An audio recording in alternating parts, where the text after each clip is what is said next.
My daughter-in-law threw a heavy ceramic soup bowl at me that missed my temple by the width of a $5 bill, all because I politely refused her ridiculous demand to let her parents move into the house I owned in Carmel by the sea. Her fury, fueled by 5 years of unchecked entitlement, erupted like a volcano. But it was my son Daniel, whose words cut deeper than any shards of broken porcelain. "You forfeited the right to be called my mother years ago." The dining room blurred into a mess of spilled wine and shattered ceramic. But in the chaos, my focus sharpened. I felt a cold, quiet smile touch my lips. I reached for the phone. "Marcus," I whispered. "Activate Protocol Zeta. The accounting period is over." The next morning, while they scrambled and pleaded for a family discussion, I was already 200 miles away, preparing to reclaim what was mine. Driving south from San Jose, the weight of the coming legal battle settled on me, but so did the fierce clarity of purpose. The fight for justice, for self-respect, had just begun. Subscribe to the channel and tell us in the comments which country you're watching from. Let's see. My name is Eleanor Vance, 68 years old. The drive from my son's San Jose apartment back down to the Central Coast should have felt routine, a familiar ribbon of highway framed by dry, rolling hills and the promise of a clear evening. But that afternoon, in the strange muted light of early December, everything felt wrong. My chest carried a cold dread that no heat in the car could dispel. I told myself it was just exhaustion from the annual obligatory Thanksgiving dinner. But deep down, I knew this holiday season was the final ledger entry. The air in their apartment, perched above a bustling downtown coffee shop, always smelled of stale cooking and cheap lavender detergent. When Chloe opened the door, her smile was rigid, like plastic wrap stretched too tight. Daniel was in the living room, setting out mismatched glassware, his eyes avoiding mine with almost surgical precision. "Mother," he said stiffly. There was no hug, no familiar warmth. I simply nodded, placing my tweed jacket carefully over a chair. The silence that followed was suffocating. We ate like strangers. Chloe handled the carving knife with exaggerated stiffness. I couldn't help but notice the half-empty gin bottle she kept pouring from, and the new, oversized framed photograph of her own parents sitting prominently on the mantelpiece, replacing the small, decades-old one of Daniel and me. For 40 years, I had meticulously managed every asset, every dollar, every investment decision that had culminated in a life of financial security. That discipline had bought me the Carmel by the Sea house, a sanctuary with ocean views, clean air, and enough quiet space for retirement. 5 years ago, when Daniel's tech startup imploded, I told him and Chloe to move into the Carmel property, rent-free. "Just until you're back on your feet," I'd said. I covered the soaring property taxes, the insurance, the substantial HOA fees, even the salary for the landscape maintenance. 5 years later, they were still there. The tension finally snapped when Chloe brought up the subject, not during dessert, but as Daniel was clearing the broken ceramic fragments from the floor. "So," she began, wiping her hands on a disposable napkin, "now that Daniel's consulting career is steady, and your house is so large, we had an idea that would truly make it a family home." I looked at her, my expression unreadable. "What idea is that, Chloe?" "My parents," she repeated slowly, as if speaking to a child. "Moving into your home. Permanently." The request hung in the air. "There's more than enough room for everyone, Eleanor. You hardly use the entire downstairs wing. And the guest house is just sitting empty, collecting dust. My mother could help with errands. We'll all be together." She pitched it as a beautiful mutual benefit. The air around the table thinned, becoming cold and heavy. I could hear the faint rhythmic whir of the laundromat below their unit, a sound that always spoke of endless, exhausting motion. Years of professional auditing had trained my voice to remain perfectly level, even when faced with the most audacious lies or demands. "The house," I stated, my voice echoing slightly in the small apartment, "belongs to me alone. It is not communal property. And no one, absolutely no one, has asked for my permission to move 4 more adults onto the deed." I set down my coffee cup precisely in the center of its saucer. "That is the sum total of my statement." Chloe's carefully constructed facade shattered. Her face stiffened as if my refusal were an act of calculated malice.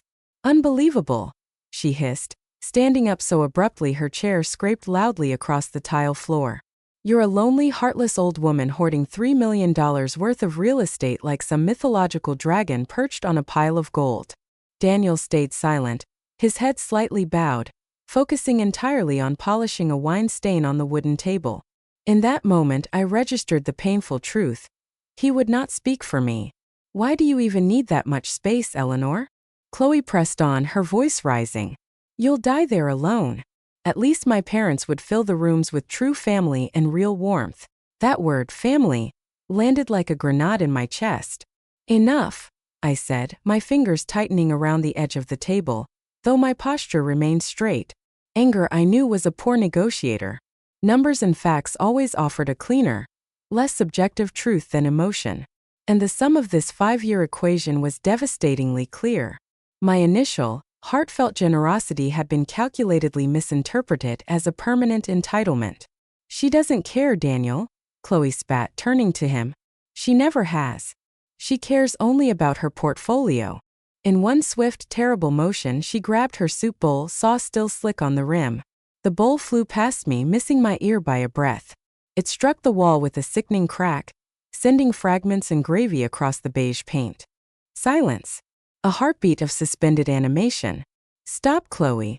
Daniel finally choked out, pushing his chair back. But she was already dissolving into tears. A sound that was half rage, half calculated drama. You make me sick, Eleanor, she shrieked.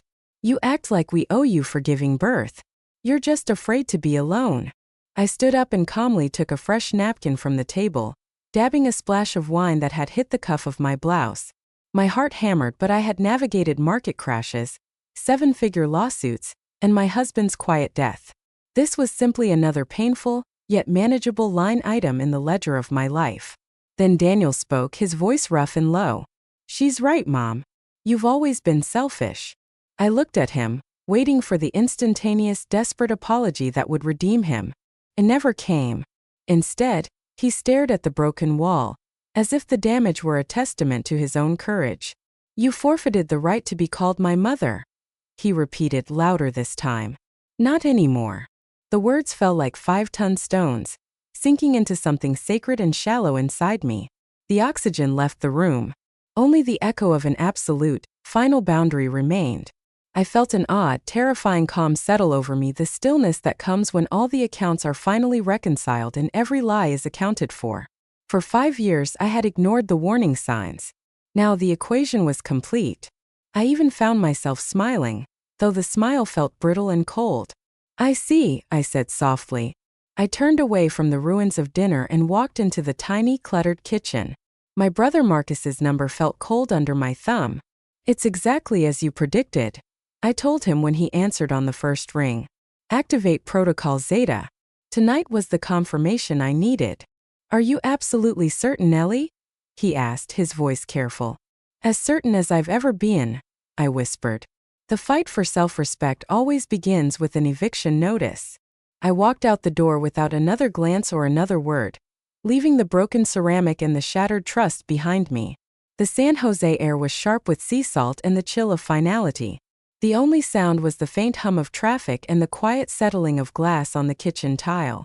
The morning of December 3rd arrived, bright, unsympathetic, and brutally clear. The usual soft, fog-laced light of Carmel, which I typically found comforting, felt sterile and unforgiving, as if the sun had no interest in my personal grief.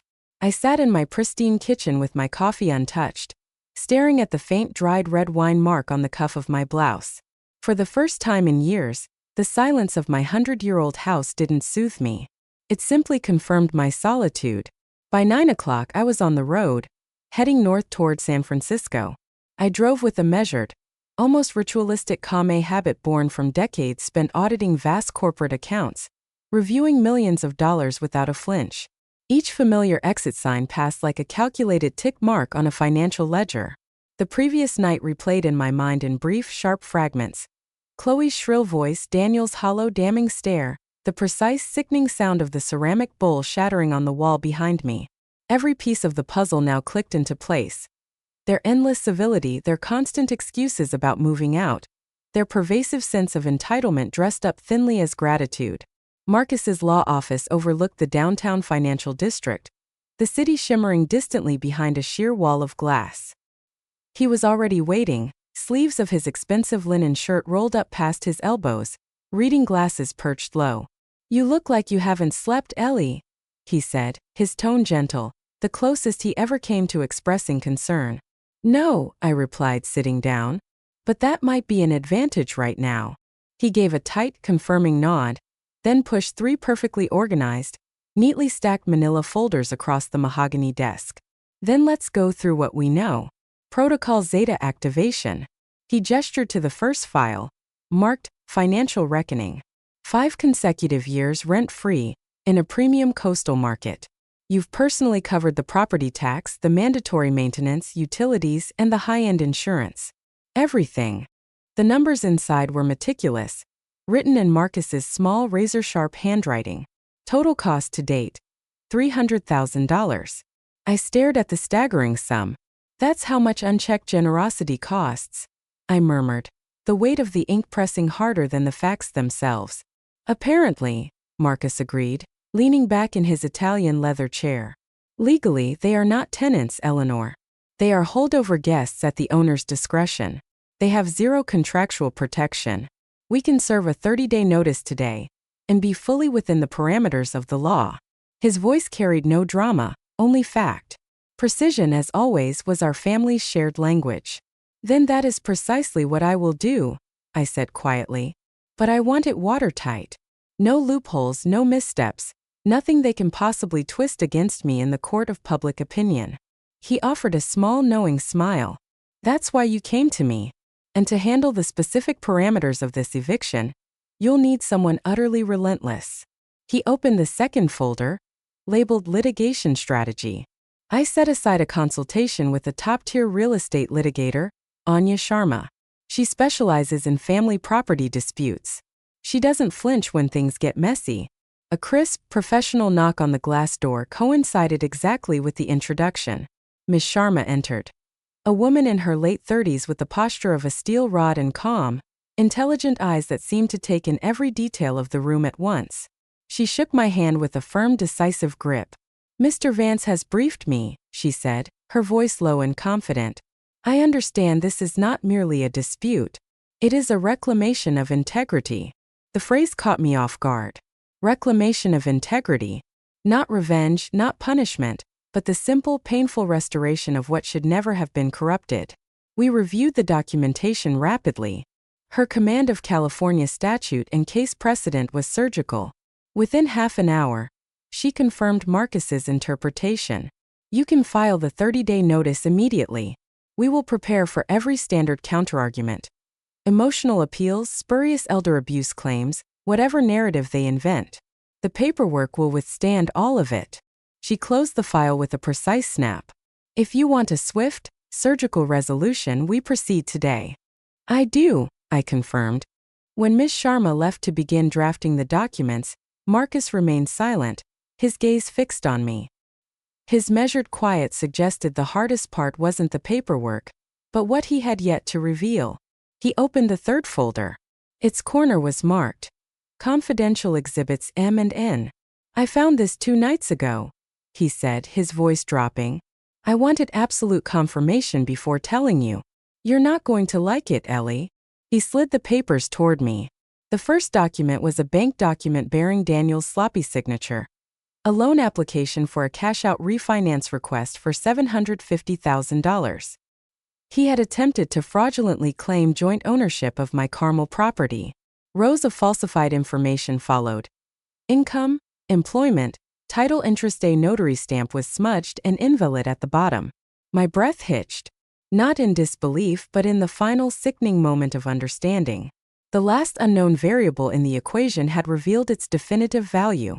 "He tried to illegally refinance my home," I whispered. "Your name wasn't even on this application," Marcus explained. "They used old tax records you shared with him years ago enough to impersonate joint ownership on paper, but easily flagged and refuted once the bank verified the official title records. The bank flagged the inconsistency immediately and denied the loan application. That was in late October. The ink shimmered faintly under the office light, mocking the illegitimacy of every line and signature. What happens to a man, I asked quietly, when lying to his own mother becomes simpler than asking her for genuine help? Marcus didn't answer.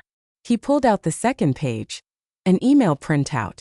The header read, C. Parker to Stone and Roth Realty, October 12.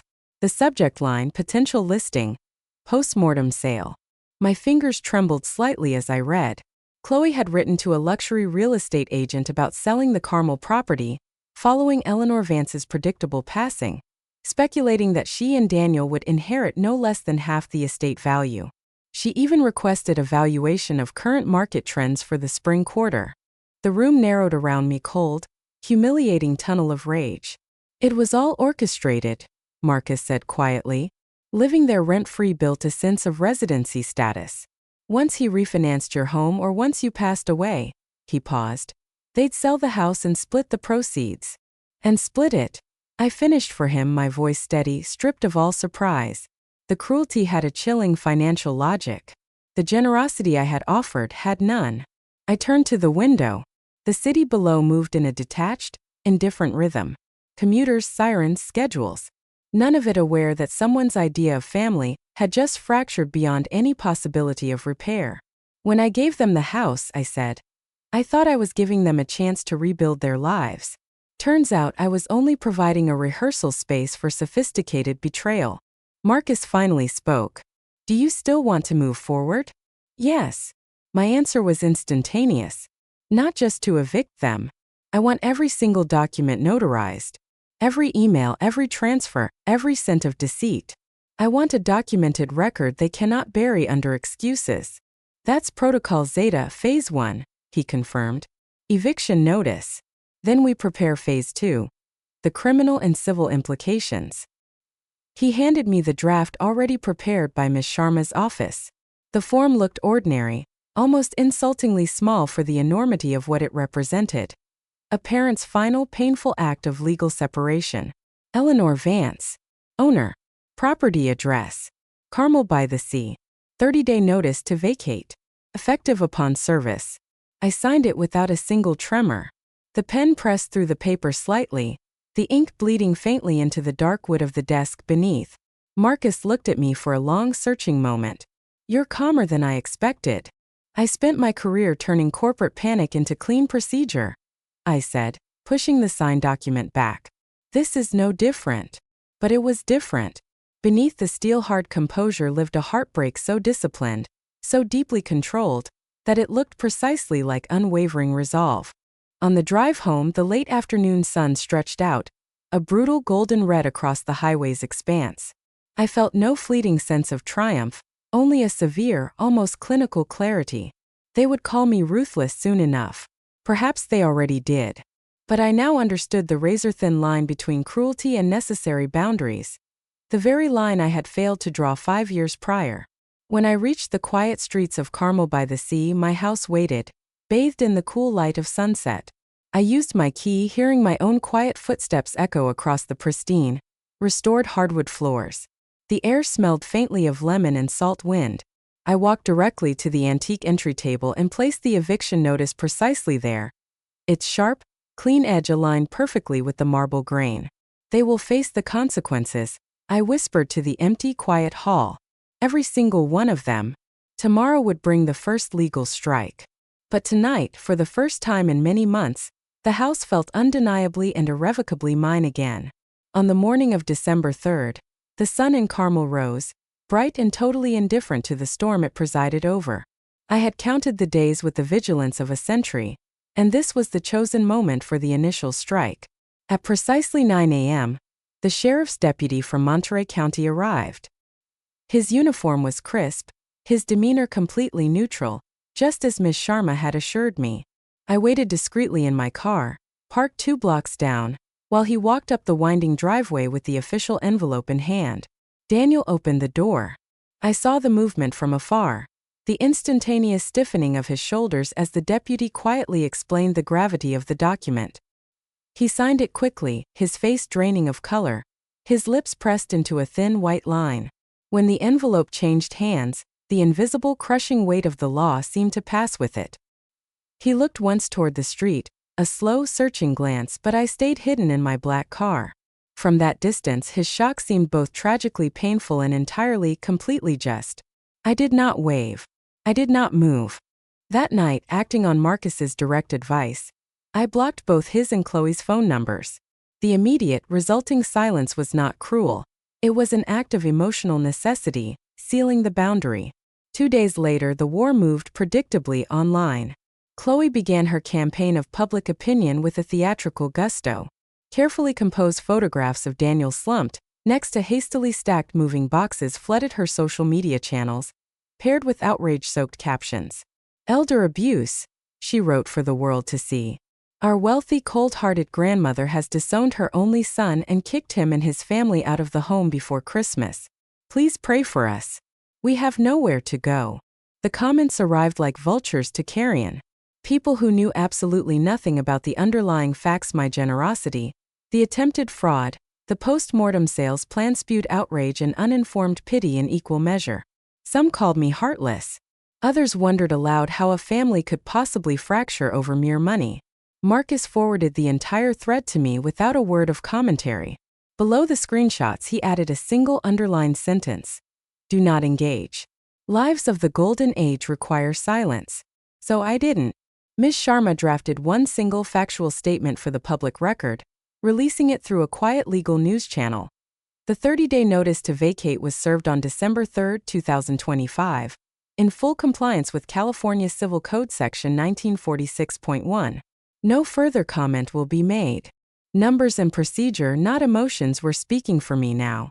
Still, late that night, when my phone screen glowed in the dark of my quiet bedroom, I read every single comment, regardless of Marcus's advice. Each one carved a small, sharp wound. The house was silent, save for the low hum of the refrigerator and the occasional, unsettling crack of settling wood.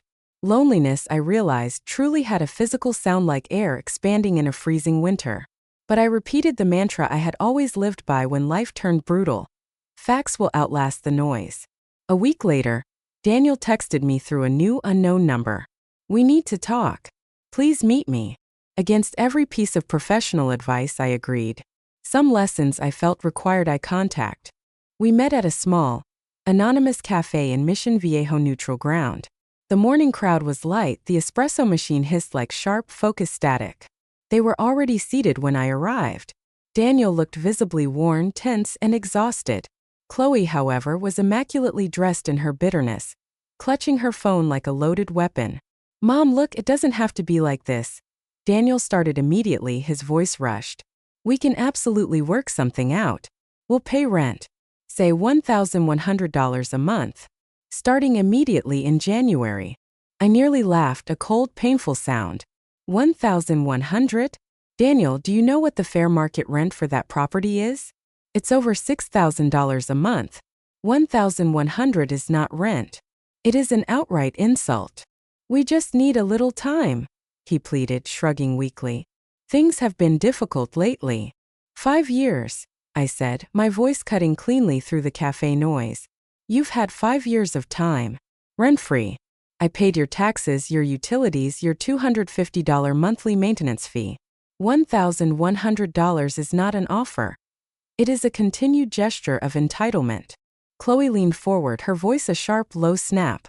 "We're trying to make amends, Eleanor. But this isn't about money, is it? It's about revenge. You're punishing us because we hurt your feelings over a broken soup bowl."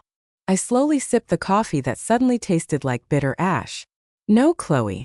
This is not revenge. This is the calculated, unavoidable consequence of your actions. There is a very, very significant difference." For a charged heartbeat, none of us moved. I could see our reflections in the wide cafe window. 3 people bound by the wreckage of blood and resentment, pretending to share a conversation. When I rose to leave, Daniel reached out a hand that hovered halfway across the table before falling back onto the wood. "Mother," he whispered. "Learn the cost of your choices, Daniel," I said, looking him directly in the eye. "Then perhaps you'll stop confusing consequence with punishment." Outside, the December air carried a fleeting, faint scent of burnt caramel from a nearby bakery. It smelled precisely like the past, tragically pretending to be sweet. As Christmas approached, the tension thickened, becoming a palpable, suffocating force. Ms. Sharma moved forward with the court filings. The legal machine turned with its steady, heartless precision. Each motion, affidavit, and deadline felt like a relentless, formal drumbeat marking time toward the inevitable separation. By mid-January, the hearing date for the unlawful detainer arrived. The courthouse in Santa Ana was an austere building, humming with quiet, corporate urgency. I sat beside Ms. Sharma at the plaintiff's table. Her briefcase was organized like a surgeon's tray, every document tabbed and ready. Across the aisle, Daniel and Chloe looked small and terribly out of place. He wore a rumpled, ill-fitting suit. Chloe wore large, dark sunglasses indoors, as if she were still shielding herself from the scrutiny of the world. When the judge entered, the gavel tapped twice, and a chilling formality flooded the room, replacing any lingering warmth. Ms. Sharma spoke first. Her tone was clipped, ferociously calm, and utterly devoid of emotion. Your Honor, the deed of ownership is solely in my client's name, Eleanor Vance. There is no existing lease agreement. All property expenses, including taxes and maintenance, have been paid exclusively by Ms. Vance for 5 consecutive years. The 30-day written notice to vacate was served and documented by an official Monterey County Sheriff's deputy. Per statutory requirement, the defendants are by California law, unlawful occupants. The judge, a man in his 60s with tired, graying hair, nodded slowly, examining his notes. Defense. Daniel's lawyer shuffled his own disorganized papers, offering vague, emotionally based arguments about family understanding and implied tenancy. They sounded pitifully hollow against the sheer weight of Ms. Sharma's factual documentation. When the lawyer finished, the judge looked directly at Daniel and Chloe. The facts of this case are not ambiguous, he said, his voice level. This is an unlawful detainer case, not a family counseling session. The court finds clear evidence in favor of the plaintiff, Ms. Eleanor Vance. A pause. Then the hammer fell. The defendants have 5 calendar days to vacate the Carmel by the Sea property. Chloe shot to her feet, tearing off her sunglasses. This is insane. She's our family. She's doing this over an argument. The judge didn't flinch. Everyone leaves this courtroom having faced the full consequences of their own choices. Order stands. Daniel's lip trembled visibly. Can you please give us more time, Your Honor? Just 2 weeks to arrange something. The order stands, the judge repeated firmly. 5 days. I did not look at my son as we left. Compassion, I had learned through terrible experience, sometimes becomes its own form of cruelty when extended too far past the point of truth. On January 22, dawn arrived, silver and quiet, over the Pacific. 2 uniformed deputies stood patiently at the curb of my street, while professional movers loaded boxes and cheap furniture into a dented rental van. I stayed in my car, parked across the street, the engine off, the heater silent. Through the windshield, I watched 5 years of my generosity slowly collapse into stackable cardboard. Daniel emerged last. He looked smaller than I had ever seen him, shoulders rounded, his movements slow and hesitant. When he finally spotted my car, he approached slowly, stopping a few feet away. The deputies glanced over but did not interfere. He opened his mouth as if to speak, but the words failed him entirely. The silence between us was heavier and more painful than any court verdict. I rolled the window down slightly. Goodbye, Daniel. His face softened grief, shame, and something I thought might be a flicker of true understanding. But before he could formulate an answer, I rolled the window back up, sealing the boundary one last time. He turned away and climbed into the passenger seat of the van beside Chloe. The house loomed behind them, bare, strong, and silent. Not triumphant, just intact. When the van disappeared around the bend, I exhaled deeply. I realized I had been holding my breath for 5 years. That night I walked slowly through the empty, echoing rooms, touching the cool, familiar walls. The places where their forced, false laughter had once sounded real. The silence that now permeated the space was immense. But for the very first time, it did not feel like an accusation. It felt like ownership of home, of dignity, of a profound peace earned only through agonizing pain. Outside, the Pacific Ocean sprawled dark and endless, the deep waves whispering against the shore. Justice, I thought. It rarely comes with a celebratory fanfare. Sometimes it arrives in a whisper, signed by a judge, and sealed by the immense silence of an empty house. February's daylight arrived, gentle and cold, a deceptive softness that entirely belied the legal storm still swirling quietly in the courts. The house in Carmel by the sea had regained its equilibrium. The automated sprinklers clicked softly at dawn. The gulls cried distantly near the coast. I lived in quiet, restorative order again. The silence was now filled, not by grief or resentment but by evidence. Stacks of documents were neatly organized on the antique dining room table, labeled precisely with Miss Sharma's sharp handwriting. The next phase of the lawsuit had been filed under one clinical, devastating term: unjust enrichment. The phrase had a precise, Latin-based meaning that almost made me smile. 5 years of deceit, attempted fraud, and profound disrespect reduced simply to 2 Latin words. Miss Sharma called me twice a week, her voice brisk but consistently reassuring. "We're requesting $85,000, Eleanor," she said during one conversation. "That covers the property occupancy value, maintenance costs, and interest accrued. I expect we'll settle closer to $75,000 or $80,000. You will never, Ms. Vance, see the full worth of what was actually taken from you. But the law will formally recognize that it existed." Recognition. Sometimes that painful acknowledgement was enough. In early March, the hearing for damages was scheduled. I felt no nerves this time, only a weary, profound sense of purpose. The morning before the hearing, while I was reviewing the evidentiary folders, headlights suddenly flashed outside the gate. I initially thought it might be Marcus dropping by with updated paperwork. It was not. When I stepped onto the porch, Daniel stood there. He was swaying slightly, his breath thick and heavy with the unmistakable odor of cheap whiskey. His clothes hung loosely, unwashed. His once bright eyes were bloodshot and glistening with raw panic. The boy I had once carried in my arms was irrevocably gone. In his place was a man consumed entirely by his own collapse. "Mom!" he shouted, loud enough to wake half the quiet street. "You can't do this. You've already taken absolutely everything." I kept my hand firmly on the cool brass of the doorknob. "Go home, Daniel. This is my home," he screamed, stumbling forward, his fists clenching and unclenching. "You stole it from me. From us." The very sight of him threatened to pull years of maternal guilt back to the surface. But I had learned one crucial, painful lesson. Guilt is the fuel that feeds the manipulator. "I am calling the police now," I said evenly. He laughed, a sharp, broken, hysterical sound. "You used to stay up until 3 in the morning fixing my college essays. You told me you would always protect me." "And I did," I said quietly, looking past him to the dark street. "I protected you until you started protecting your lies and her schemes instead." By the time the sirens pulsed faintly from afar, he was sitting heavily on the marble curb, his head buried in his hands. The deputies treated him gently, took a statement, and logged it simply as a domestic disturbance, verbal, non-violent.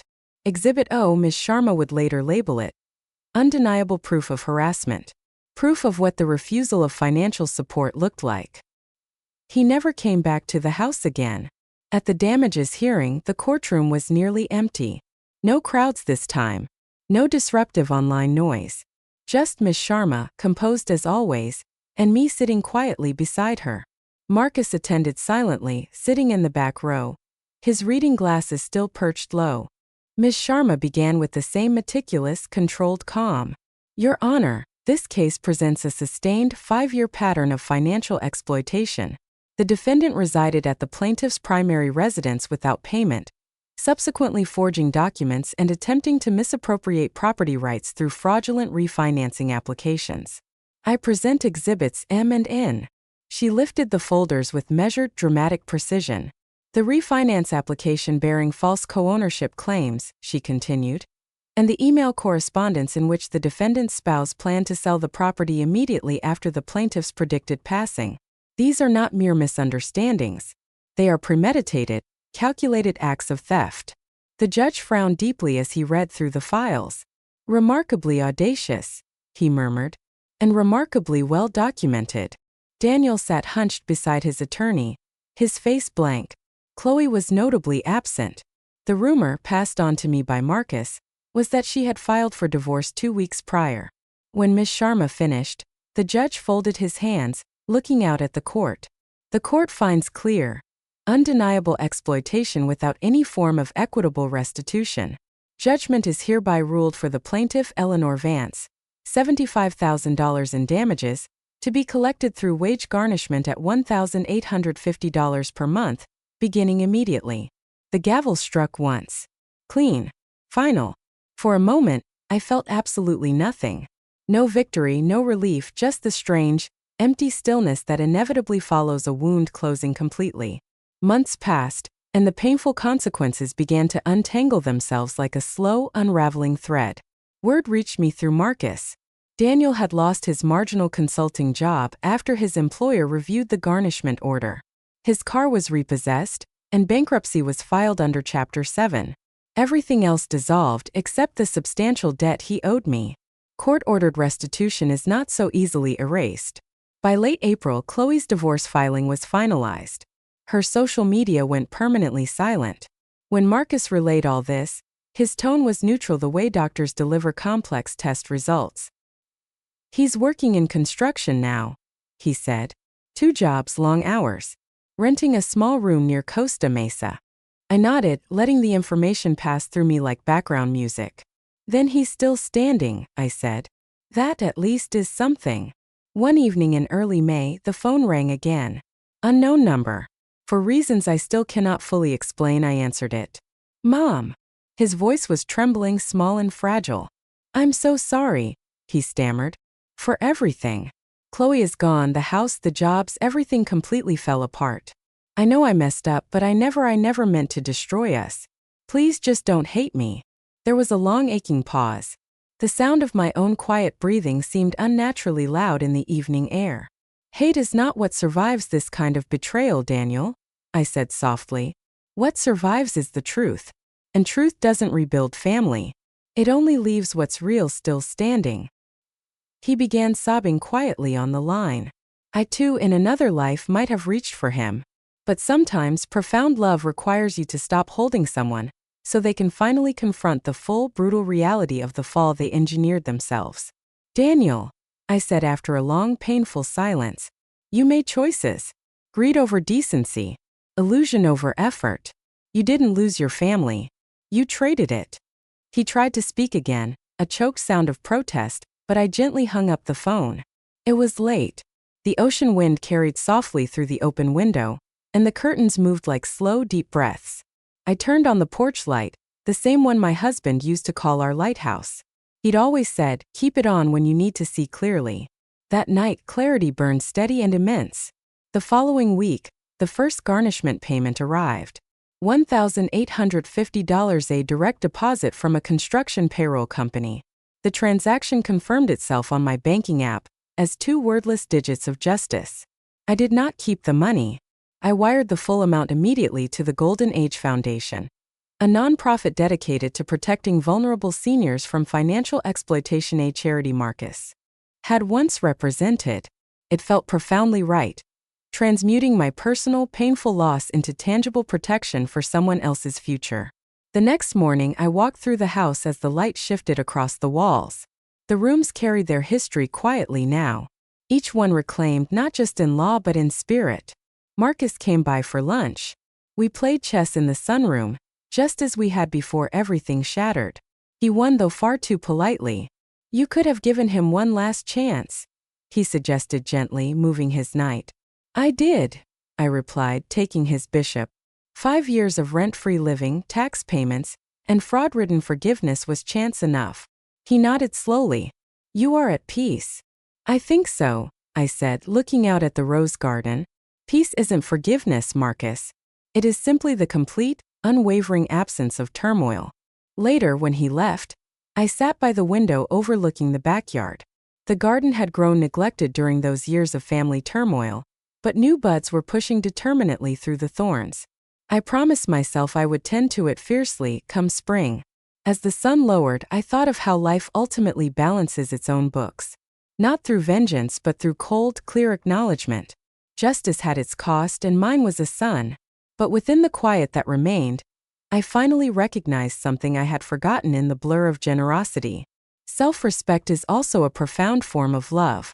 And some loves, once painfully reclaimed, never fade again. When I look back now, I realize justice was never about winning the court case. It was about remembering who I was. The meticulous auditor before fear silenced me. The years taught me that love without boundaries becomes sacrifice, and kindness without truth becomes surrender. I often stand by my window at dusk, watching the Pacific Ocean breathe against the shore. Each powerful wave erases the footprints left before it. Yet something unseen, the strength to begin again, endures beneath the surface. That is what forgiveness truly is. Not forgetting the storm, but believing the tide can still, somehow, return you home. So if you've ever given too much, trusted too deeply, or loved beyond all reason, let this story be your quiet reminder. You can reclaim yourself, reclaim your assets, and still keep your heart open to the truth. And if this story touched you, share it with someone who needs to remember their own disciplined strength. Don't forget to comment, subscribe, and visit the Golden Age Stories channel to discover more heartfelt tales of logic, justice, and hard-earned redemption. Because here, every story begins and ends with the truth.